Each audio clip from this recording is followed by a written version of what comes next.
Welcome back to Season 3 of Comic Book Nation, the official podcast of Comicbook.com. I'm your host, Kofi Outlaw, and I am back after a week off. But I left the show in very capable hands with my co-host, Matthew Aguilar. What up? And Janelle Wheeler. Hey, guys! And these guys just knocked out a big interview for us last week and did some awesome cleanup for some big things that happened in the world of geekdom last week. So thank you, guys. I listened to your show halfway as a fan, halfway as a scared, host of the show. But a proud papa. You were a proud papa, right? Yeah. In the end, when all turned out well, I was a proud papa. So yay! Thanks, Kobe. But we're back this week, and we got some big new entertainment things to discuss. The Matrix 4 or the Matrix Resurrections trailer dropped yesterday and shut down the internet, or maybe the internet never shuts down because we're inside of it. I'm not sure right now, but it's out there. Matt and our gaming crew just went down the gauntlet of the PlayStation showcase yesterday, and because PlayStation is so much awesomer than the current generation of Xbox, we have a lot to talk about in that regard.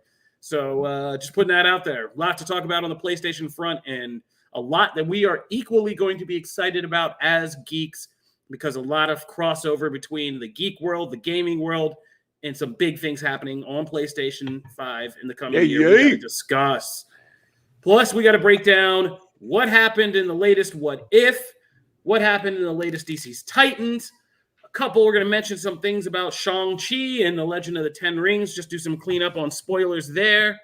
And, of course, we have comics this week, so a lot to get to. Let's start right up front. Matrix Resurrections. So, the Matrix 4 trailer is finally here, giving us a look at kind of Lana Wachowski's new vision of what the Matrix franchise is all about.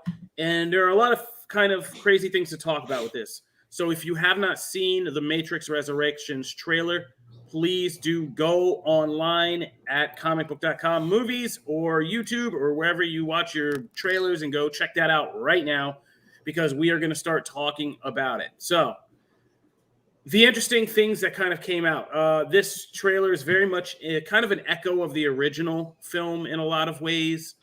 Thomas Anderson, who's Keanu Reeves' character, is living this kind of Silicon Valley life that he feels is kind of empty, hollow. In this modern telling, there's a whole pharma level to it because he's popping kind of pharma pills and things like that.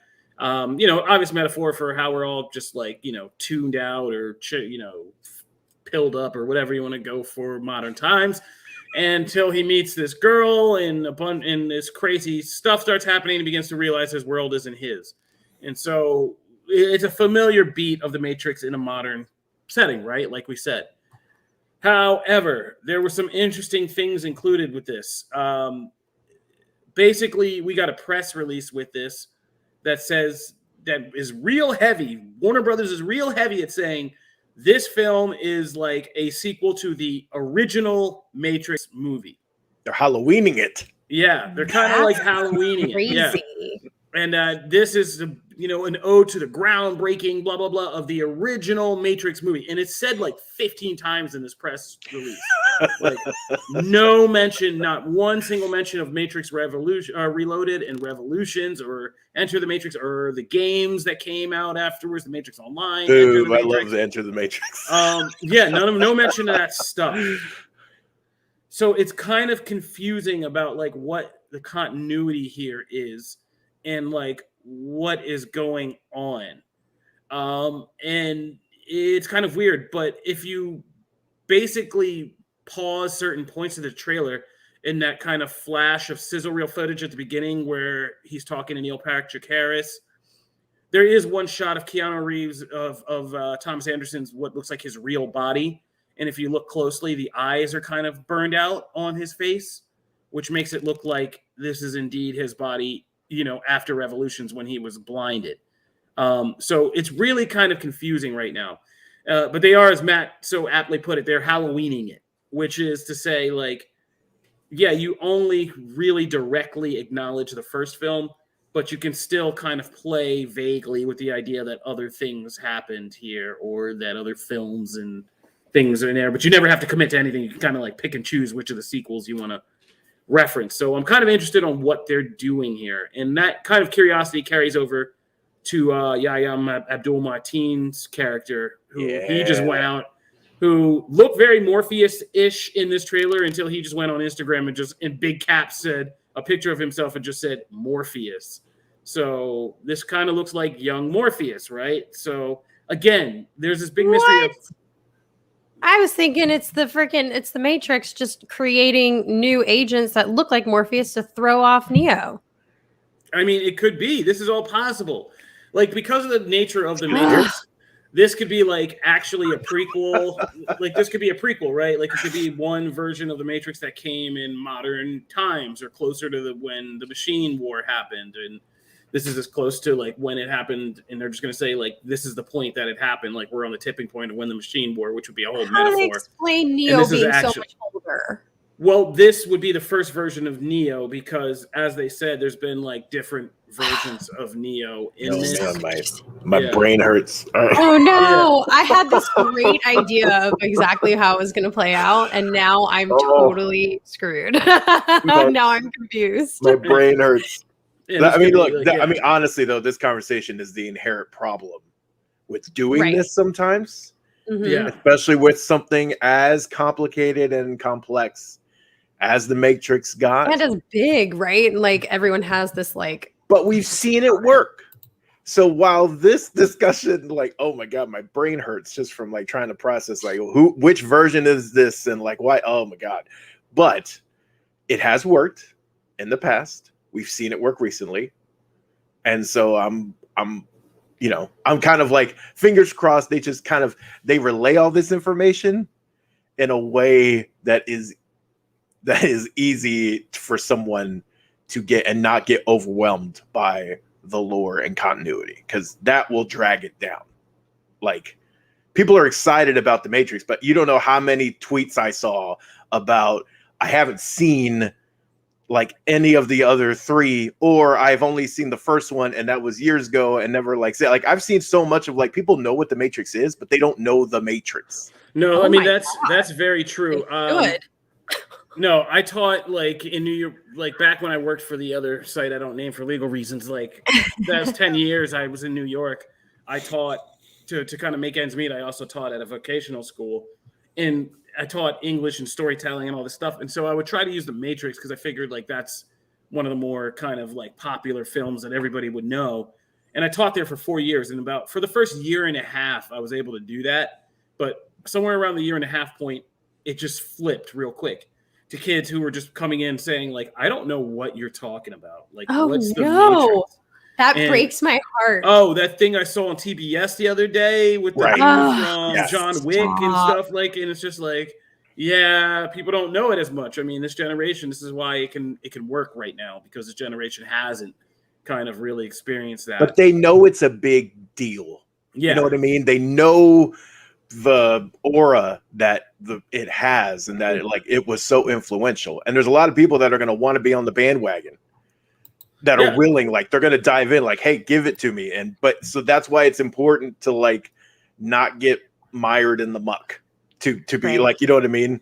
Yeah, no doubt. Yeah. Like, yeah, this is going to be kind of, I mean, it's going to be really interesting and really crazy, but I mean, in a weird way, it's one of those films that like, I think can avoid Terminator's Dark Fate, pun intended, by the fact that we are living in more of like a Matrix Black Mirror episode these days than we were back in like 1999. Mm-hmm. And because of the nature of the story that the Matrix reboots, even after Keanu Reeves sacrificed himself in the original trilogy, the Matrix is still there. It reboots. It still exists. And you can play with that a lot these days. Yeah. So that's where it's like, don't they need to just like make it work with 2 and 3? I don't know. Yeah, I don't know. I don't know how you get around this. I still love that car chase in Reloaded. I still love that car chase rule. I love twins. Yeah, like that. I loved them. I thought they were so cool and creepy and weird. I had such a crush on them as a kid. What? Wait. I love the Oh my weird God. twins with the cornrows. We Like, just made a podcast breaking down Janelle Wheeler. Like, this I is, dude. wow. Oh I did my not God. expect that. I was like, I was all with you on like, Oh, oh I yeah, no, they're loved awesome. them. That's Loved hilarious. them. That's amazing. You know, they were hot. They were models, man. I think they worked at I think they were at Abercrombie or something like that. I swear to God. I don't think you think. I think you did all the research and you know these answers, and you're just like. She did the Right Wikipedia. now. Yeah. She's the like, one. I think in 1986 they did a campaign for Hugo Boss. But that's just speculation. Bring back the man. twins. Yeah. All right. Well, but let's say so far is everybody back in? Oh yeah. I was obsessed with The Matrix. This was the franchise that changed that. I was old enough finally to really kind of recognize would this change things, and in many ways seeded my way for the career that I have now, because in 1999 I was a senior in high school, and that was like this pivotal year in film.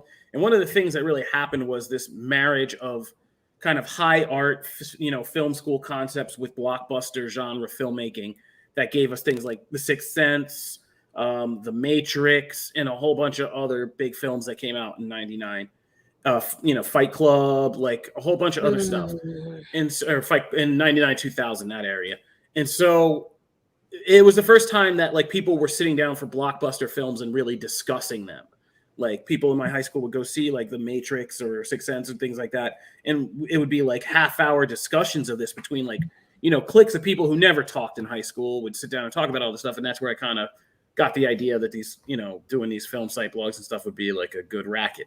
But anyway, The Matrix was the first one because that was the one that like everybody was just, you think Inception was a rabbit hole generator? Like the first Matrix had everybody believing like, some people were so far gone. They were like, I could see the code in the walls. Like they were out there. Dropping that acid. Yeah. They were out there, man. It was crazy. Oh, that's great. And when The Matrix Reloaded hit with that ending and Architect and everything, oh my God.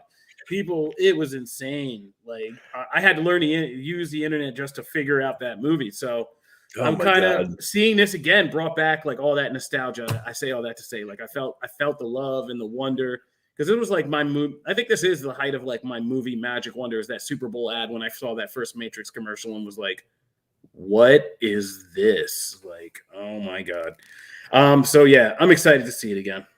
Man, I just, okay, two things. So one, I said, Josh, yes, it was everybody's screensaver. That was everybody's screensaver for like a solid year and a half. A year and a half, like at most least of the early 2000s. At least. If you didn't have a Matrix code on your screensaver. So true. Also, I will say, I think, I really enjoyed the first Matrix, and I actually there's a lot I like about Reloaded too. I mean, it's not as good as the first one, obviously, but there's a lot I like about it. But there was that sense of magic again when I watched that trailer. They did a very good job. They captured that excitement. And there's a lot of stuff of like, oh, how are they going to make that work? And that's, and then of course, like, there's the big question of Lawrence Fishburne, and he's such a critical part of what makes the Matrix work. That first movie is his take on Morpheus. So like, it's gonna be difficult for me, but I mean, they got a great actor to play that part. He's come out and said he's Morpheus, right? So if that is the case, I do kind of hold out hope that we're gonna get a little, just even a little bit of Fishburne at some point, in this, even if it's just a quick thing.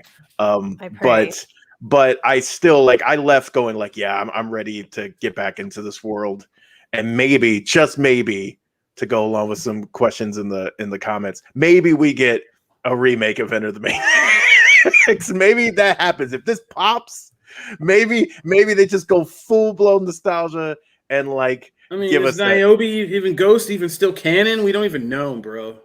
We don't even know if they're still canon, bro. Canon. They were over here, and while they were in the movie, everyone can there's no argument that their coolest stuff was in the game. Oh no, they were great. Oh, the game was hype, man. The game is so great. I love the game. Enter the Matrix, dude. There's also the thing that we wrote about that popped up online is that because the Matrix in a lot of ways was the pioneer, the sacrificial pioneer, because I feel like every time you're a pioneer, you should add the word sacrifice to it because you're going to get screwed. Is the sacrificial pioneer for what these now big sweeping franchise universes are. Like the Matrix was the first one where they were like, we're going to build this multi-platform, completely like interwoven franchise universe. Excuse me, over movies, games, and anime and all that stuff. And it didn't work out through circumstances beyond his control. Like the two films, it was just overkill. We were learning that filming sequels back to back and like releasing them in the same year was a bit of overkill. Yeah. Like it was just a little too much for people. MMOs, RPGs kind of took a downturn when Matrix Online, which was like this huge project which was going to sustain this franchise, kind of launched, because it was literally you get to download yourself in a Matrix and play. Which was so cool, by the way. Yeah, it was really cool, but it was like there were some bugs, and MMORPGs just got slaughtered by the rise of FPS. Like at that time, and in World of Warcraft, just exactly made it so hard. But they actually killed, and that is a continuity game, and they kill Morpheus in that game. A dude pops out in an alleyway, some ghost-faced assassin, and just shoots him down in the alleyway. Man, it's messed up. Yeah, so like people are all up in arms about that. Like it's crazy. It's gonna be fun. It's gonna be crazy to see how this works out. Although I know it's on HBO Max, but this is one movie I gotta say I think I'm definitely gonna be headed out. I gotta see it in theaters. I can't do the HBO Max thing. Same. 100%. This was like the first sci-fi, I don't know, how do we say that? Like tech-fi? Like it's technological action. Like I think I was a little bit younger than you guys when it launched. I think I was in middle school. Love the flex. Yeah, you know. I'm the baby. Just kidding. It's the first time ever. So, but it came out when I was a kid. I was still wearing like Jinkos, and I liked the Spice Girls. Seriously, I was into the Spice Girls, and like my brain was it wasn't ready for that. And my parents let me watch it after lots and lots of begging, and I immediately went like goth trench coat. Like it like changed who I was for like a year. It made me like second guess religion in like 7th grade. Like it was awesome. I was obsessed with it. Like it was, I don't know. It's something that like is extremely important to me personally. It's one of my absolute favorite movies of all time.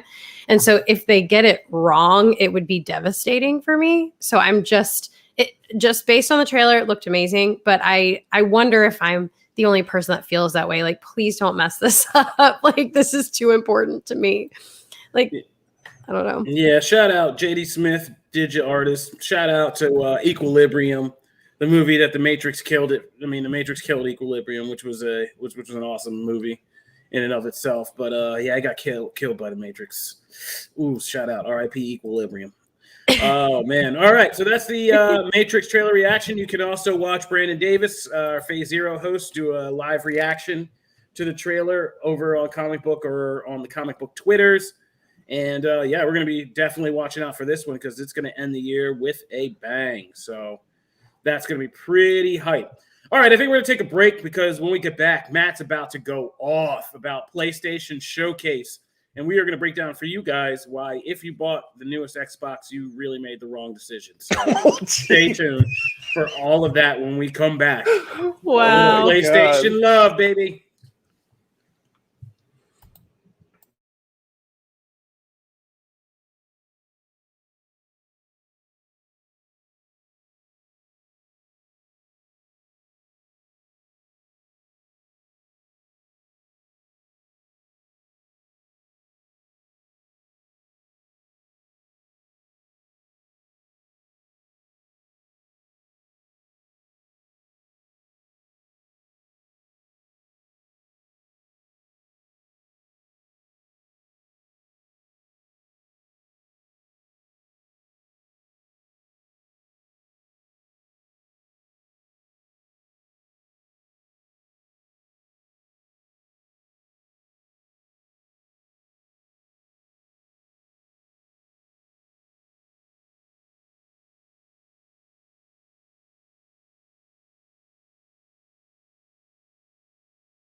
Welcome back, everybody. All right, Matt, PlayStation Showcase, go off. I would just like to note that I put it because I put a question in the layout of like, hey, let's talk about kind of if Sony's move and showcase took out Microsoft's Thunder, and then Kofi goes and like chucks a grenade right at the beginning. I did it all diplomatically and like all this nice thing. Kofi's like, nah, like I'm just gonna Telling it like it is. You can count on Kofi for that. Oh my god, I love Fire in the hole.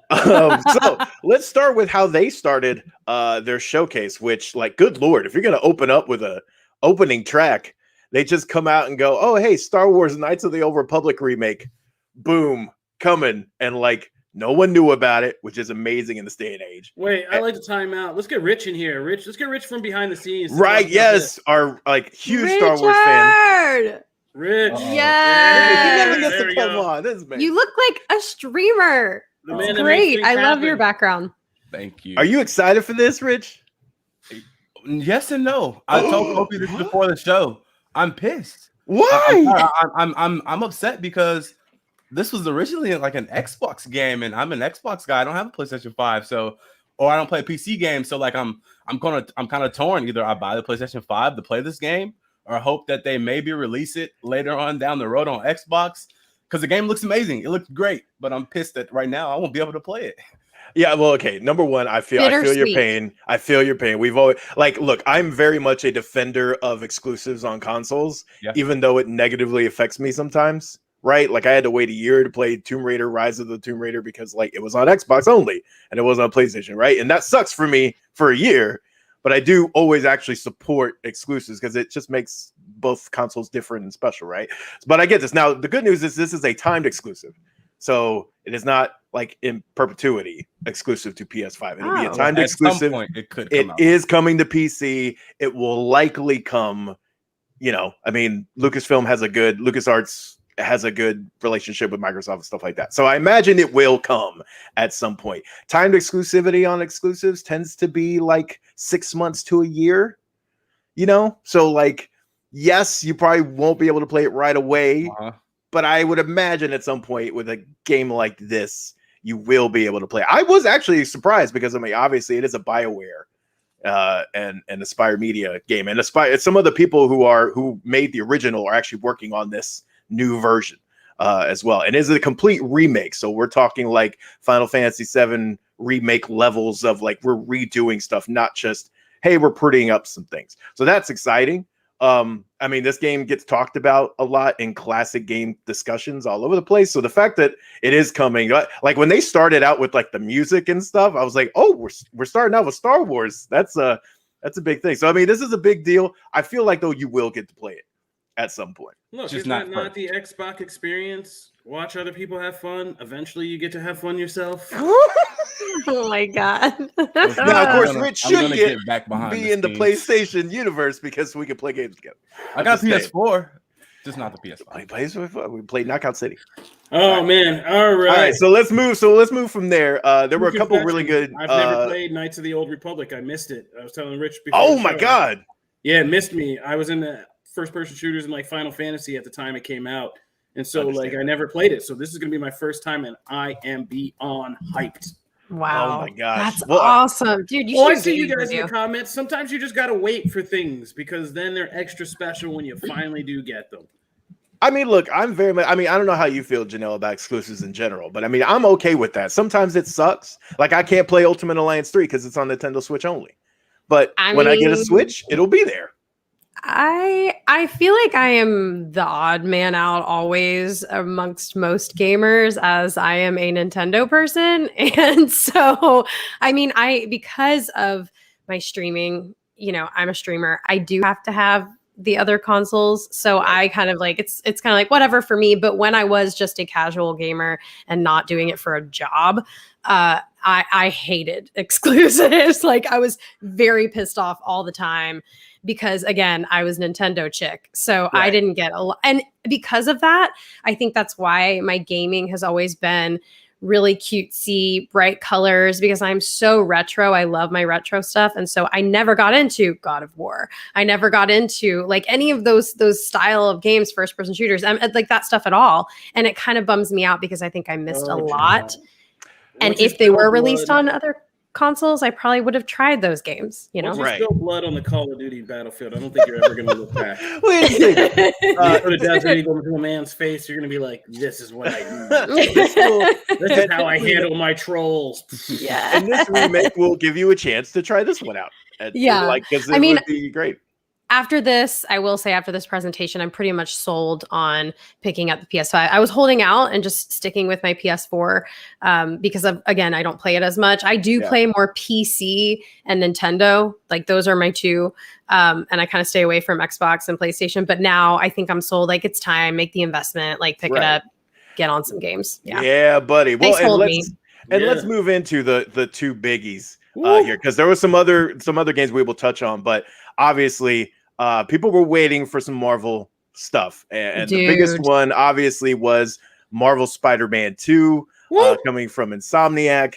That had been teased and stuff, but here we actually got like a full-blown, like a real teaser trailer, like where you actually see everybody.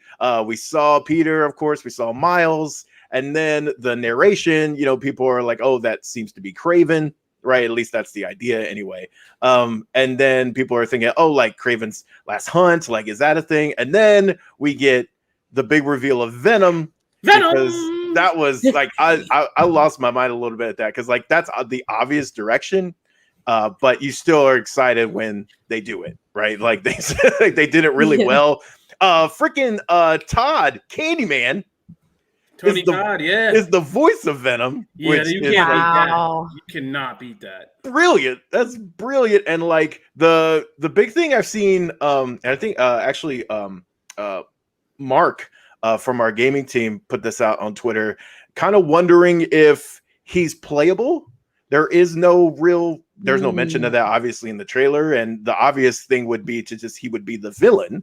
But we've seen in other Spider-Man games in the past that like at some point in time you get another playable character. You want to play as Venom, especially after seeing what they did with Miles in his game and like how they kind of diversified his power set and made him feel different. I would love to see what they could do with Venom. So I'm kind of hoping there's a, Maximum Carnage-ish style thing where you end up having to team up with him. If only to backdoor tee up like a Venom game. Right. Because that's like, what they did with Miles in the first game. And you play those kind of lame levels as Miles Morales, a civilian, and then that was all tee up the Miles game, which is now going to tee up Spider-Man 2, which could tee up a Venom game. Like, right.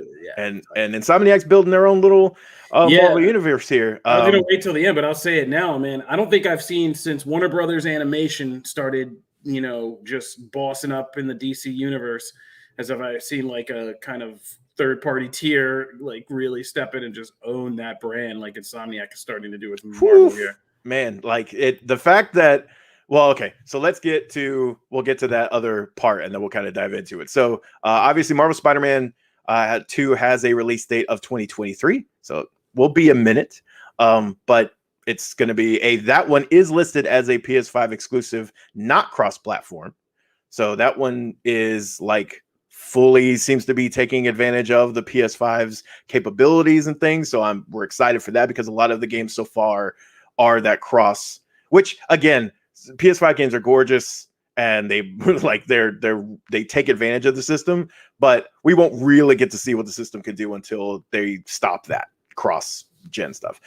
We also got the big surprise of the presentation, which was Insomniac working on a Wolverine game, just like out of nowhere.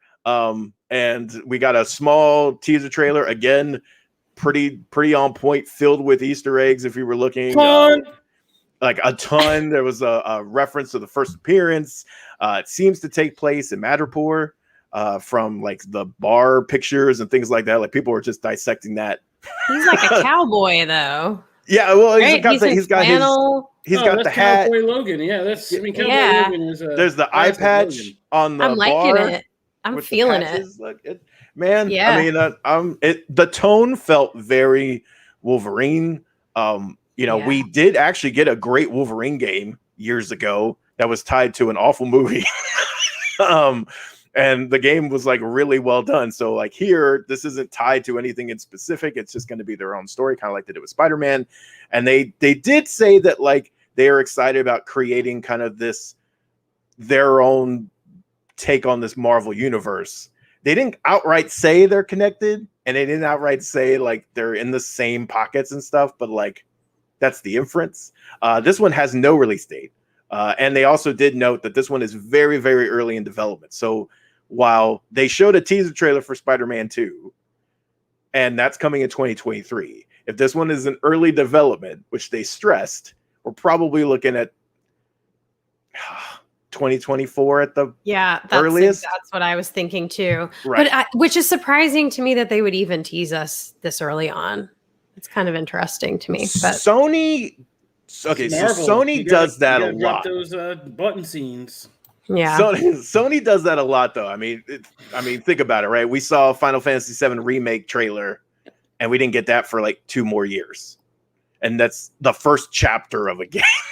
That's the first chapter game, which I adore. But I'm just saying, it's like the first chapter again. So like, the God of War tease of the logo was last year.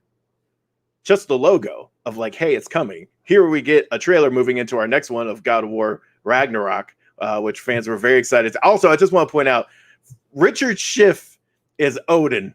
How cool is that? Like, West Wing's Toby is Dude, in this game. It looked so awesome. Again, not a style of game that I'm normally playing, but I want to play this so bad, even if I have to put it on like easy mode. Like I want to play it so bad. It's beautiful. It looked awesome. Yeah, this is one obviously that's and by the way, these are just the kind of bigger notes.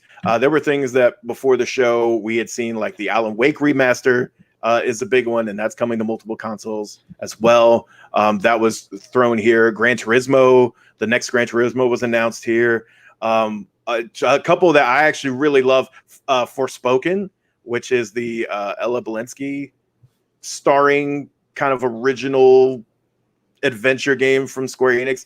That continues to look really interesting, and they actually showed some story stuff and like how she gets there, and she starts from New York. That looks fun. Project Eve is like it's people made the Bayonetta comparisons, but like it looks different. Like it's got its own vibe. That game looks awesome, and that was like how they kind of kicked into the next portion of the presentation.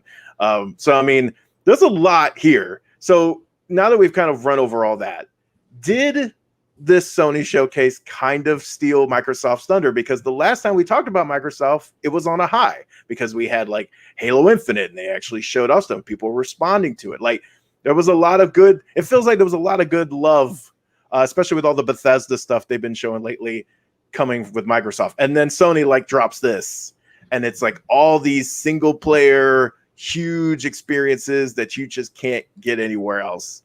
I don't know. Does it feel like they kind of stole their thunder a little bit? Absolutely. I mean, they ate their lunch. Like, I mean, are you still caring about Halo?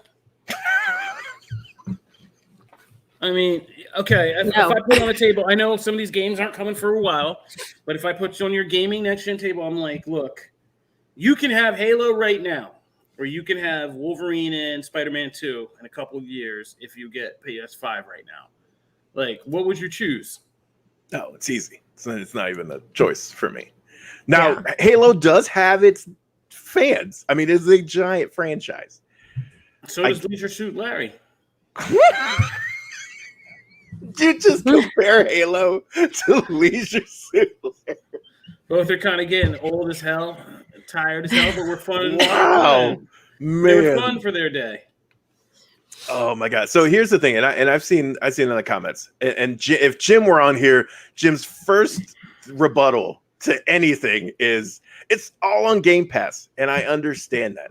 As a value, if you're coming at strictly from value, I understand people going, it's whatever, $10 a month, and we get all these games to try, and that strictly value. Microsoft's a great deal. Like I can't argue against that, because you can also play half of those games on PC and whatever, right? You can move the licenses back and forth.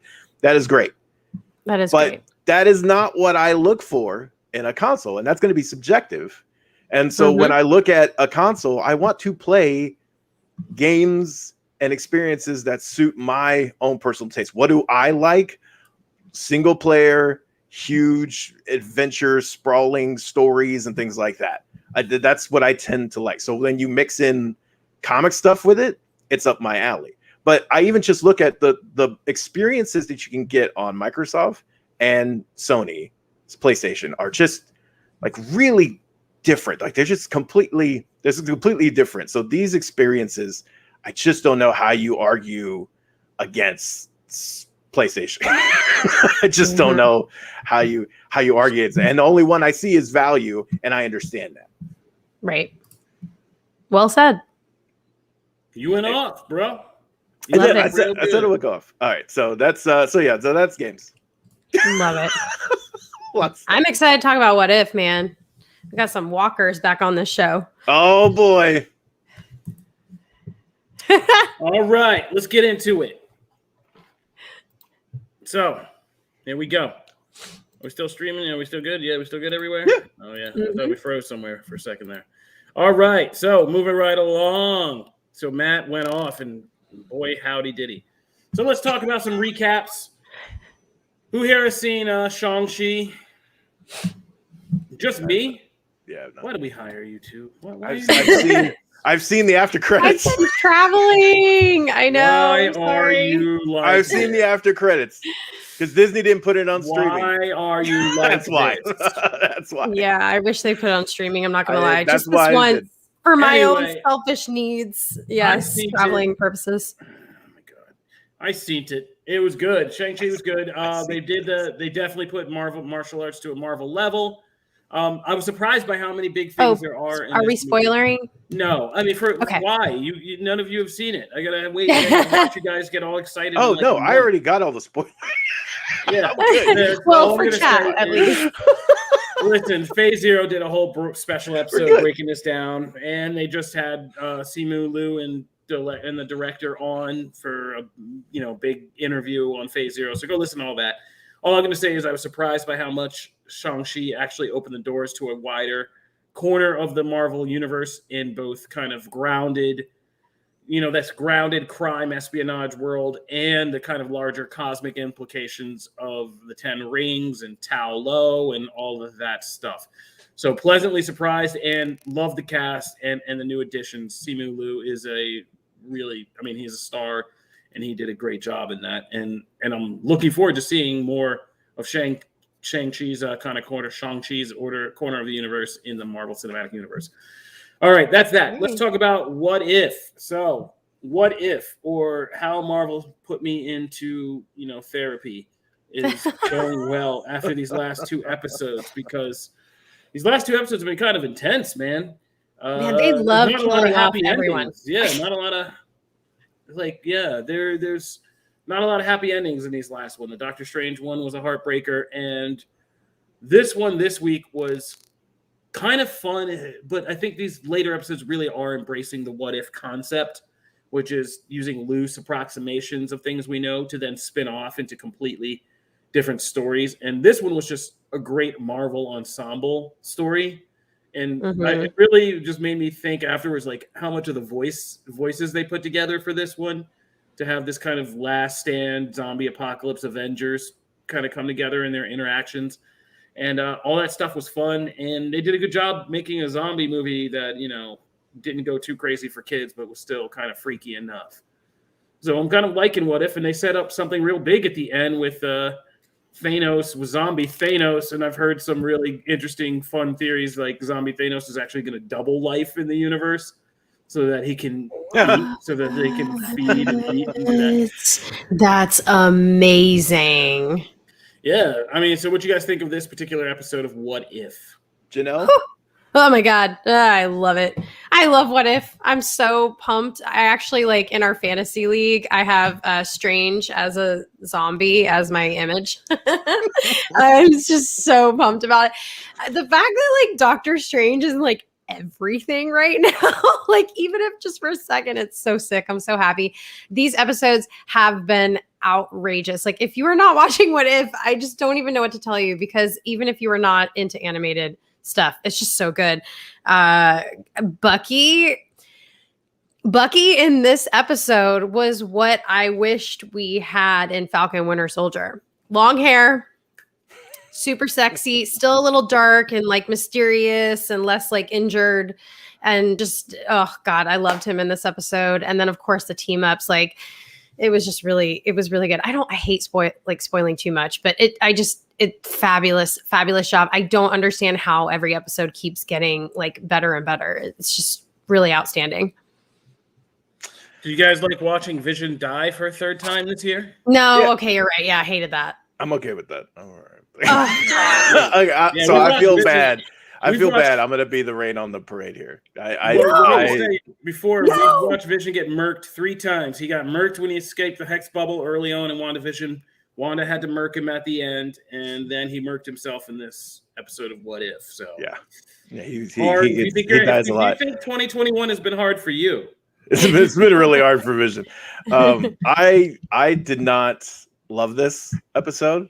And I feel like it's one of those things where I typically, the way the MCU handles humor, I typically enjoy a lot, and I typically like it. So like the snappy banter, back and forth stuff, It's I dig. wholesome humor. I dig on a lot of levels. Let's like be real. Most of them see humor as wholesome humor. It's cutesy. But it's just like the way they do it, where like, you know, a moment gets broken up with a joke, and the rate of that comedy is, I enjoy it. Okay, on most occasions, 90% of occasions, it's okay not to do that though, and at some point the MCU has to learn that it's that you can let a moment breathe, and you can let some actual horror in, or you can let something hit and not have a damn great point, joke. Matt. And You're like crazy. It That's just actually kills so it. valid. That is so valid. Throughout this entire episode. I understand like the absurdity of like having having Ant-Man as head in a jar, and like, he's the funny comic relief. I get that. So have him be the comic relief and let those have a couple of moments, because I'm all for lighthearted moments breaking up darker things. But it's everywhere. I never felt stakes, because every time I started to get sucked into it, it was like, we're having fun, it's funny. And it's just like, dude, I've read so many Marvel Zombies comics over the years, and I'm not even the biggest Marvel Zombies fan, never really have been, but I've read some great takes on this, and they don't do that.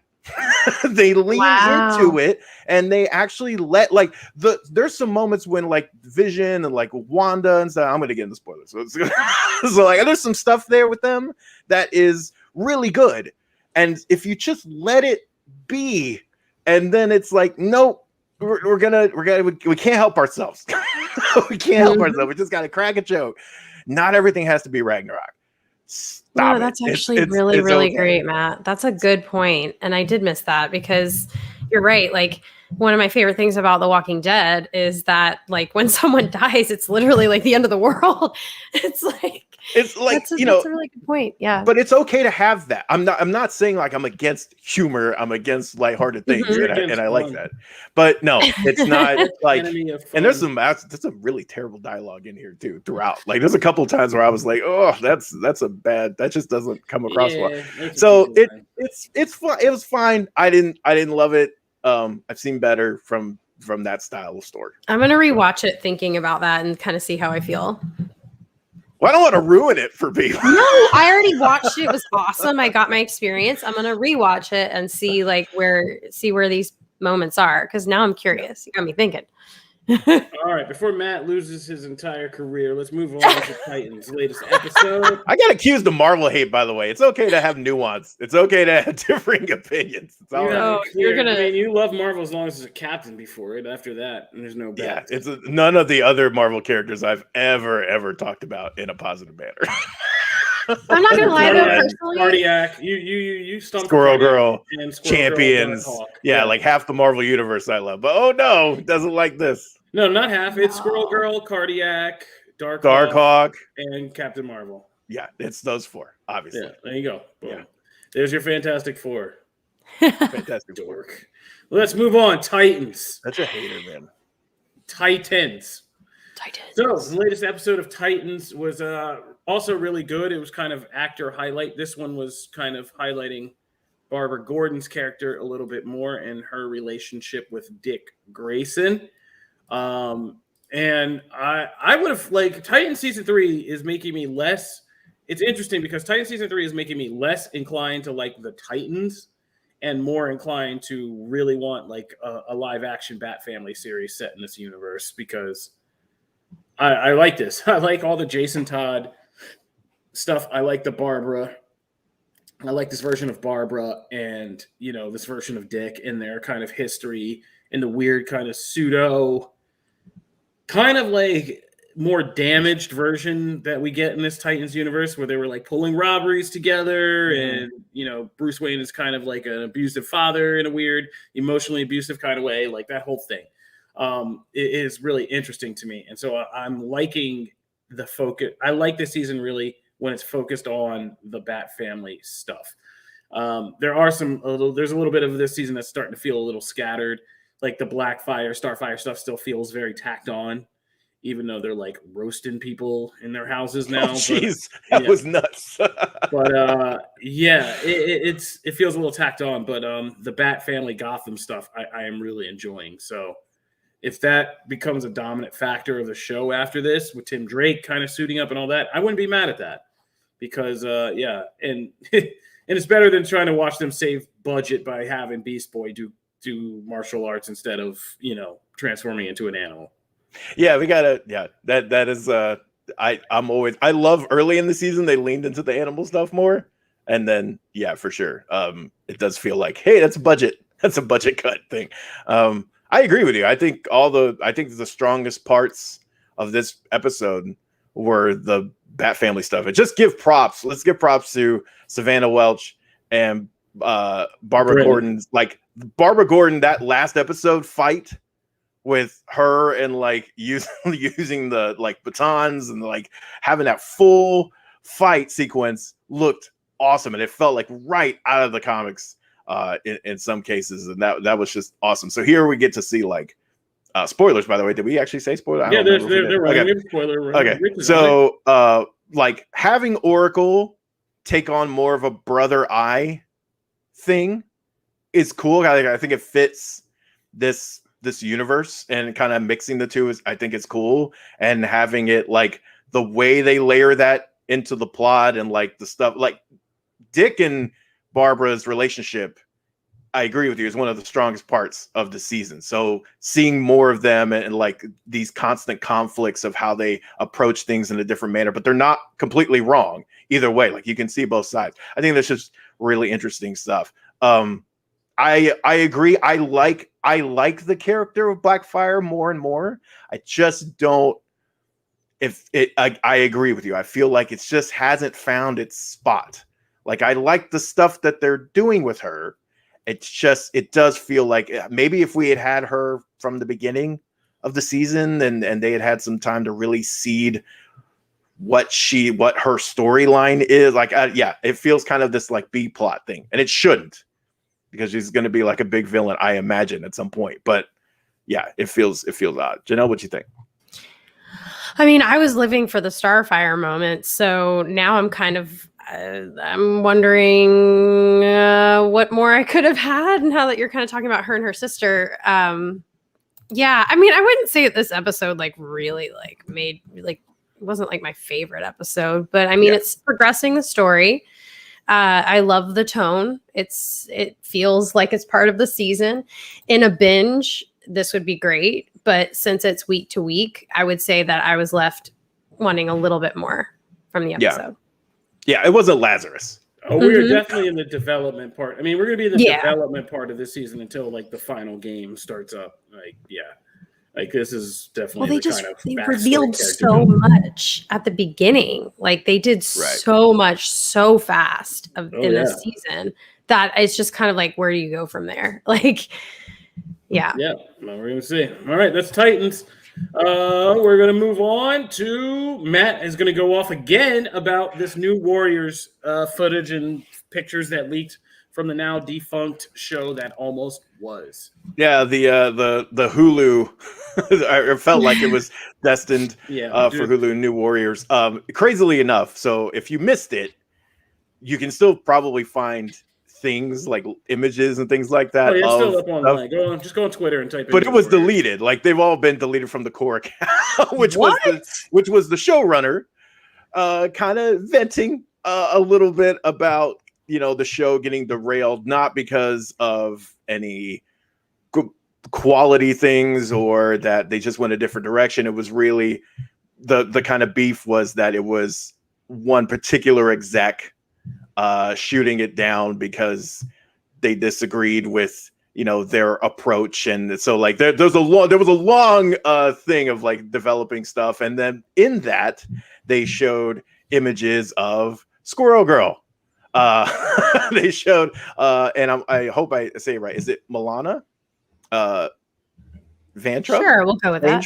Yeah, okay, so she was going to play Doreen in And the she show. looked fabulous. Oh my god, the tail! And like looked- they showed oh the my puppetry for Tippy Toe. Yeah, it And was like one of the better Marvel TV costumes. That is, I mean, it was perfect. I was like, and then they showed a bunch of images of her, like stuff taken directly from Unbeatable Squirrel Girl. Like there was a lot of fun stuff there. But also they went into like, the show was very much had a vision, and its team was like they were really trying to do something different with the show. And so they revealed some footage. There was like footage shown from like the angle where you could see the computer monitor, and that's where you were seeing the footage. So it was kind of hard to make out some stuff, but we saw some action sequences and things like that.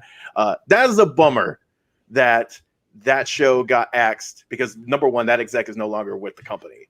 So that's kind of why people are like, well, why can't we have it back? We've seen shows. I mean, geez, we talked about here how long about like Snyder cuts and things like that, right? And that started a whole conversation. So like nothing's off the table. So like people are kind of like, well, the thing is the pilot episode was filmed, so it wasn't actually a whole show. It's not like the whole show's in the can.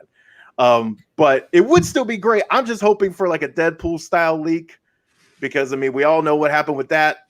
That thing gets leaked and then like gets green lit right away. I would love to just see I just want to see it. Like unfinished, whatever. I just would like to see the pilot so that I can going to judge be it the for next myself. New Mutant, Tommy? Here's the thing. I don't know. Those aren't the same thing. Those aren't saying, like the things that I know they're not, but like when people just, I mean, it's not going to be the next Right. cut New Mutants. No. Right. Well, and that's the thing though. This is a more akin to like I would compare it to like a deleted scene from like Endgame, right? Where we're talking about, you're probably not talking about completed things. It's a pilots to series, like the series change drastically sometimes because they see what works and what doesn't and all that.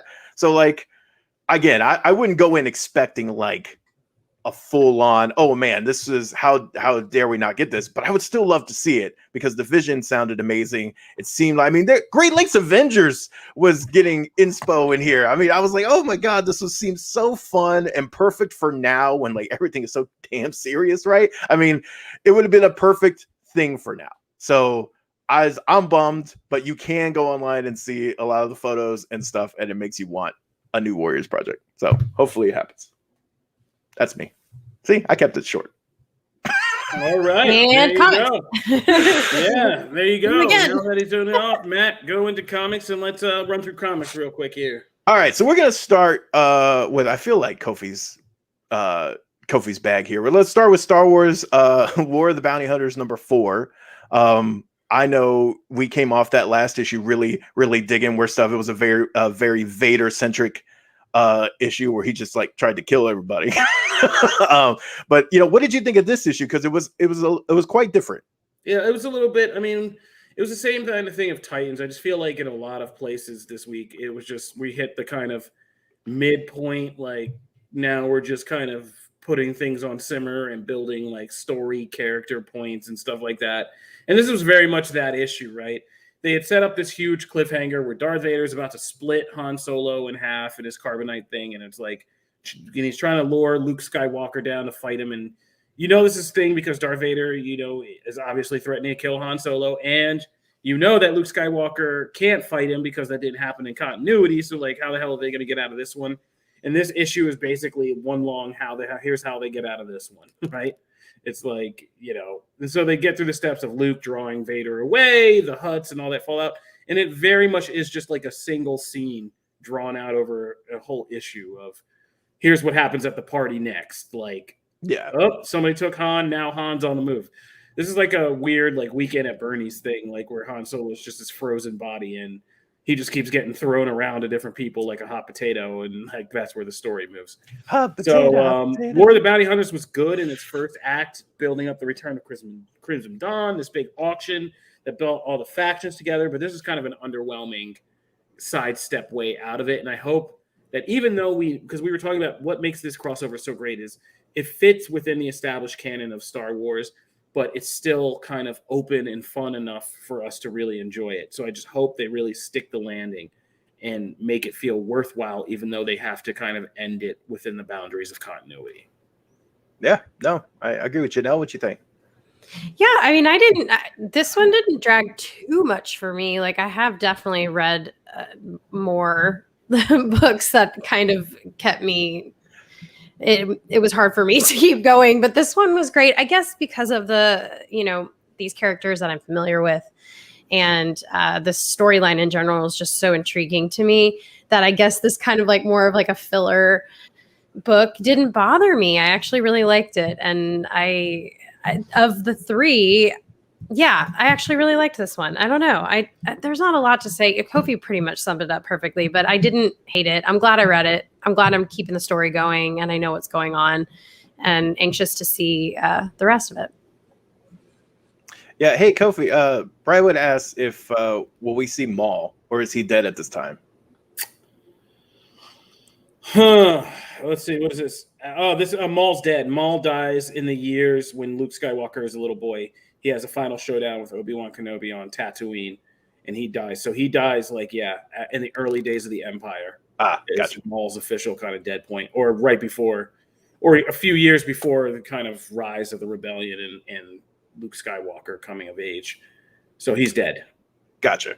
Yeah. It was Maul that Kira worked for until Maul was killed by Obi-Wan Kenobi on Tatooine, and then that's where Kira got the opportunity to take Crimson Dawn and make it her own.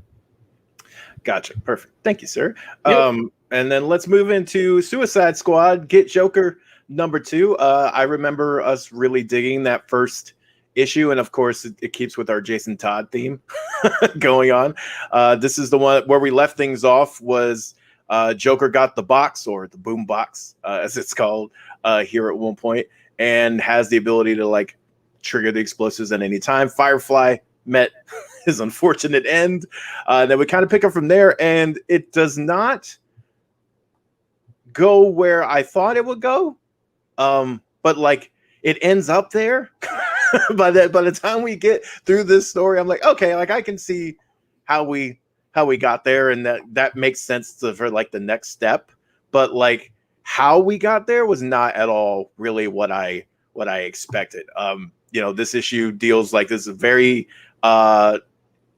I will call it interesting Harley scene that I am very curious to get like Kofi and Janelle's point of view on how they reacted to that. There's also like the way Joker's used is also very interesting. So I don't know. I came away like enjoying the issue, and I'm very much in to see what happens next. But this isn't at all really what I expected. Janelle, what do you think? I don't know, man. Every time I get a DC read, I'm like, all right, let me check how many pages is this one gonna be, and it's like 52 pages. I'm like, great, wonderful. Oh, man. And so that's like DC's trying to piss me off with these really long, I will say, like, I'm starting to get kind of like adult reading. I know, I get it, and I like Harley. He's got like the kid in social studies class. I love Man, Harley with the. guts, I love the Harley scene. Spoilers, guys. Harley gets her moment on a big old stage, and I loved it. I thought it was really hot. I love Harley, and I think women are beautiful. So I was kind of loving that. Being forced to do it, not so great, but loving how she ended the whole thing. Loved the end of the book. as long Loved as it. it's not me on The that beginning- stage working that pole, Yeah. I'm good with it. The beginning was. I was like, why? I don't care about any of it. Like, are you guys just trying to make it so that every single one of these characters can have a line? That's what it felt like. Like, are you just trying desperately to get them to speak or something? Like, Yeah. it dragged on. And I said, okay, this could have been 25 pages and I could have gotten that awesome ending and this would have been great. And I just don't know why they have to be so drawn out in the beginning. Now, in that case, I will say, in this particular issue's case, I don't disagree. I think there was some filler here that could have been cut because there was a couple conversations like, "Why the hell? I don't care about this. Why? Let's just move on." Kofi, what'd you think? Yeah, I think that like a lot of us expected this to be kind of more balls to the wall, like Right. and a race against the Joker. And this issue was actually a lot more. Again, keeping with the theme of what I've been saying about everything this week, was much more kind of character focused and introspective and slower. And so like the beginning part is just them kind of dealing with, the whole fact that their fate is in the Joker's hands.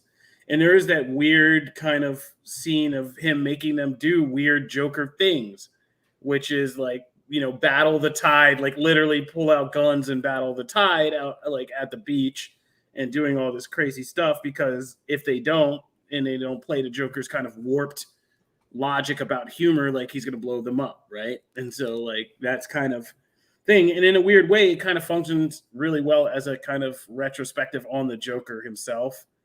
And there's a lot of great lines. Like I would, more so than any of the two Suicide Squad movies I've seen, I would love for this to be my Suicide Squad movie, like just from the page to the screen. Yeah. Because there's just so much great, like I like a lot of the dialogue in this, like the subtle Really things good. that happen between this team, like Wild Dog's character, and just like who's like so good about all of them kind of knowing he's just like this archetype of like this fake patriotic alpha male. And there's all these comments about like everything from his patriotism to his D size when he pulls out the gun that he can obviously fit in his crotch. And they're like, well, and the girls and Screaming Mimi and like are like, yeah, or just Screaming Mimi having conversations with that. What's the other one called? Meow Meow. Oh my gosh, yes. Yeah. That whole Their little great. psychotic girls talk is great. Like there's just so many great. This is the book I actually like to live in the most right now in terms of just like the world that it's building. It's kind of like what's the Sean everything White Knight, like that kind of same thing. Except this one's a lot darker and more cynical and kind of like screwed up. But it still is a version of Batman's world in the DC universe that I actually enjoy, and I actually enjoy the kind of strokes they paint in that let you know like what's happened to other characters or how they fared in this universe and like kind of what the attitude is there. But yeah, it is. There's a lot of mundane little scenes, but because the characters, I really enjoyed it, and I feel like all of these Suicide Squad books I've gotten in modern times are all the same. They basically, if the actual banter and character scenes are good, like I enjoy the book. It's not just about the race and who gets blown up and stuff. Like them just playing basketball with the teleport guy's powers. That was great. No, okay. My favorite sequence is actually when they're explaining why they're getting high. Yeah. And they give these explanations or whatever, and like you're kind of they're saying why they're not getting high, right. Like when they're in trouble. Right. And then he goes and walks off. He's like, you think he bought any of that? It's like it's such a great sequence because they give such compelling answers, I agree with you that I'm reading a couple different Suicide Squad books right now. And the main and they're all actually really good in their own ways. But I will say this one's the most interesting because it gets away from like the standard, hey, Amanda Waller has control of these people. They have bombs in their head. Like, that part. Like that part seems to be where a lot of books just kind of hover and they don't ever stretch and they don't ever move. And this one does, and this one stretches and stuff. So like a lot of that small character stuff I like. Sometimes it hovers too long over some things, and it's like, okay, I get it. Like let's keep moving. But there are really interesting nuggets in there that I think is what makes this book special. So no, I agree, definitely. I like the Harley scene because I thought it was a very good meta sly commentary on how Harley is used in comics and just in general, and kind of flipping that on its head as her being kind of a sex pod exploited character, and having that whole thing happen, and I liked her kind of taking ownership of that and almost slitting Joker's neck. Yeah, I love that. If you've ever been in strip clubs, can happen. So watch those mouth razors. Anyway. Yes. So also, Darth Cronin, I actually, yes, Andy Kubert is working with Tom Taylor on Batman the Detective, that 6-issue miniseries. I don't remember off the top of my head how far into that series we are. I know we're at least 3 or 4 issues. Is it? I feel like we're only. It's a 6-issue series. I thought we were. Is it? It's no way it's done because I don't think it's done. But I think we're like 3 or 4 in. And Kubert's art just looks amazing in that space. So last book here was the one picked by the viewers, and thank you guys so much, and listeners, thank you guys so much for voting these things. It's super fun, and I love this. So Shang-Chi number 4. This is a book we've actually covered, I think, every single issue of this series. And here we get a pretty big change to the character and to how things are laid out. It's probably the biggest change of the series so far, because right now it's kind of messed with stuff in the expanded universe, but like we haven't really seen like something really happen that's like kind of a game changer for the character. And here we get that.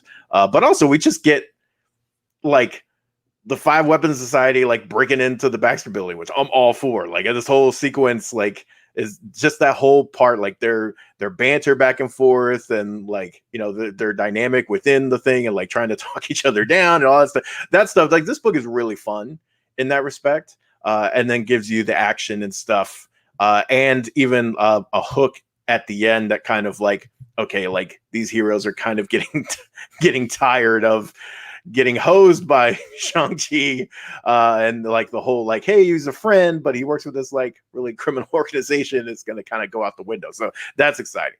So I really dug this. But what do you guys think? I was more into like the payoff, like the story of what like his whole mission was and why he was doing that. But it's also more of that like mysticism and like multiverse. Like I know it's not a multiverse, but like interdimensional, like the negative. Is it the negative space? Is that what it was called? The negative zone. Negative zone. Negative zone. I loved that. I just think all of that kind of stuff, like the quantum realm, like all that stuff is just totally in my wheelhouse. And so when all of that was taking place, I was just like, and I just love the artwork. I love the colors and I just love stuff like that. So I was really digging this. And then now I'm really curious of what's going to happen with, I don't want to spoil, with his mom. I'm like, well, okay. Yeah. Who is she really? Like, I don't know. And I like that cliffhanger. I like not knowing. And I'm really excited to see where it goes because it's up my alley for sure. I don't love or hate the book. I think Marvel's doing a good job of finding ways to weave Shang-Chi into the larger Marvel universe just in time for his movie to hit. Yeah. And that's pretty much it. Yeah, and they're doing a good job. I mean, they've actually made Shang-Chi relevant to the larger Marvel universe in a way I don't feel like he's been before. Agreed. No, for sure. I mean, I know from the comics side of things, I've never been more intrigued by the character than I am now. And this series is a big part of that, even taking the movie out of it. So I mean, there's a bunch of stuff to hit this week. I will say, shout out to Excellence number 11. Fantastic. 12 will hopefully get here not 6 months down the line because the series has had some delays towards these last few issues. So hopefully 12 comes out in a timely manner because I love the series so much. And then a big Green Lantern annual. If you were wondering about Jessica Cruz and turning over to the Fear Corps, that is all addressed in this big annual. So that is comics. All right. I'm also going to say I've been reading the Lake House, or I forget what it's Oh called. yeah. Yeah, that series is awesome. The Lake House is a great sci-fi kind of human drama story. I hope they make a series or a movie out of that. They really have to. An HBO series would be awesome for that. So there's that. And Malignant's out today. James Wan, new James Wan horror movie, maker of The Conjuring, Saw, Insidious. It's out in theaters and on HBO Max. We have not sat down because I ain't watching it during the day. I'm going to wait till tonight, fool. But we're going to watch Malignant, so just know that's out. If you're looking for something to watch this weekend, you got that. All right. Other than that, that'll do it for this episode of Comic Book Nation. We want to thank you guys for tuning in. As always, we are live every Friday at noon on twitch.tv/comicbook. You can also catch Phase Zero on Wednesdays if you're a Marvel-focused fan.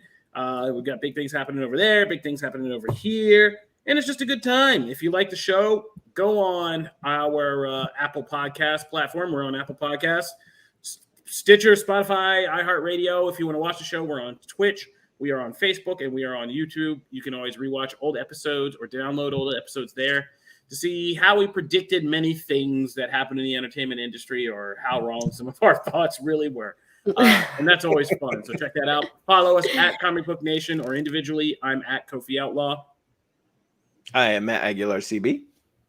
I am at Janelle Wheeler on here and on Twitch. And that's my dog. And we make days around here, so shout out to Sanskar Swarj. I hope I said that right. Sanskar Swarj. There you go. There's your shout out. Hope you have a good day. Deuces. All right. Peace. Bye, guys.